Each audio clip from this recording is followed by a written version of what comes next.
नमस्कार दोस्तों, प्रांजल आपका स्वागत है प्रांजल एपिक स्टडी में। दोस्तों जो पटवारी की भर्ती आई थी उसमें जो है कुछ ना कुछ एज में गड़बड़ दिखाई दे रही है। मैं आपको समझाता हूँ कैसे दिखाई दे रही है। जैसे आपको मालूम ही है कि एज मांगी गई है 21 वर्ष से 28 वर्ष तक। ओके दोस्तों, तो अब कल कैबिनेट के द्वारा, उत्तराखंड में कैबिनेट के द्वारा जो एज बढ़ाई गई है 1 साल के लिए, तो यूके ट्रिपल एस उसमें कह रहा है कि हम जो फॉर्म निकल चुके हैं उनमें एज नहीं बढ़ाएंगे, और जो आने वाले फॉर्म हैं जो अब आएंगे उनमें एज हम 1 साल बढ़ा के देंगे। तो दोस्तों ये बात समझ में नहीं आ रही है, क्योंकि पिछली बार जो है, मैं आपको दिखाता हूँ। जैसे यहाँ पिछले साल जो है त्रिवेंद्र रावत जी ने भी 6 महीने एज बढ़ाई थी सभी के लिए। तो फिर उसमें क्या होना चाहिए कि या तो 21 से 28.5 वर्ष होती है एज। 21 से 28 तो नॉर्मल एज होती है ना। तो या तो 21 से 28.5 वर्ष होती, या फिर 21 से 29 वर्ष होती। अगर पहले त्रिवेंद्र रावत के हिसाब से बढ़ाई होती तो 21 से 28 वर्ष रखी होती।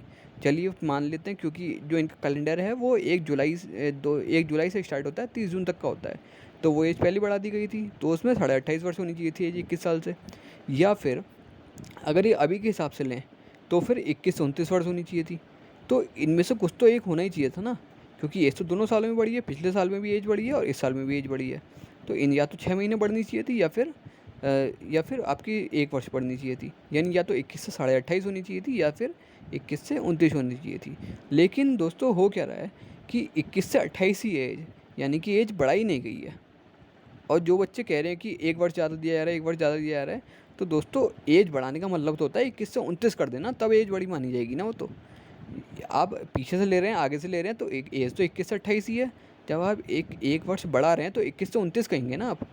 या फिर 6 महीने बढ़ा रहे हैं तो 21 से 28.5 कहेंगे ना आप। आप ये तो नहीं कहेंगे कि पीछे से ले रहे हैं तो 1 वर्ष अपने आप बढ़ गई, वो तो अलग चीज़ हो गई।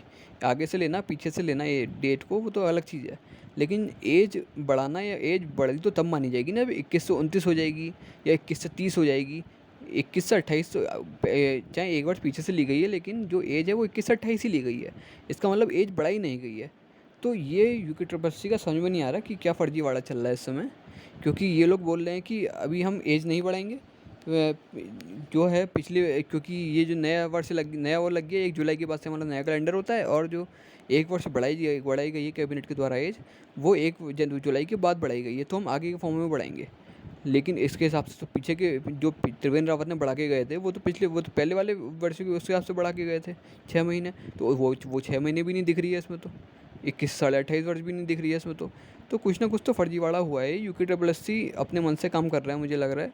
कोई सरकार का नियंत्रण इस पर है नहीं। और आप भी लोग भी, अगर कोई है एज वाला ऐसा जिसको ये लगता है कि वो अंदर आ सकता है, तो यूके ट्रिपल एस से एक बार ईमेल करके पूछे कि भाई क्या है ये। कि अगर आप कह रहे हैं कि अगर आप ये बोल रहे हैं कि हम 1 वर्ष एज आगे आने वाले फॉर्म में बढ़ाएंगे, क्योंकि ये 1 जुलाई के बाद पारित हुआ है, तो फिर उनको चलिए कोई बात नहीं, आगे बढ़ा तो जो पीछे त्रिवेंद्र रावत ने 6 महीने बढ़ाई थी, वो तो ऐड करें ना इसमें। वो तो ऐड करनी चाहिए, वो तो पिछले वाली के हिसाब से था फिर। तो आप ईमेल करके पूछिए, इसका जवाब मांगिए यूके ट्रिपल एस से कि या तो 6 महीने बढ़ाए, अगर पिछली बार के हिसाब से बढ़ा रहे हैं तो, या फिर 1 वर्ष बढ़ाए, अगर इस बार के हिसाब से बढ़ा रहे हैं तो आप इस बात का जवाब मांगिए, क्लैरिफाई करवाइए इस चीज़ को। तो धन्यवाद दोस्तों, आपको यही जानकारी मुझे देनी थी कि कुछ ना कुछ झोलमाल चल रहा है इनका। तो आप प्रश्न पूछिए यूके ट्रिपल एस से, वो आपको जवाब ज़रूर देंगे। नहीं तो आप आरटीआई भी डालिए, मैं तो कह रहा हूँ आरटीआई भी डालिए कि 6 महीने बढ़ाई गई है, नहीं बढ़ाई गई जो पिछली बार सरकार के द्वारा कहा गया था। तो धन्यवाद दोस्तों, आप ये ईमेल कर दीजिए यूके ट्रिपल एस को और पूछिए उनसे जवाब, जो भी बच्चे वाले हैं।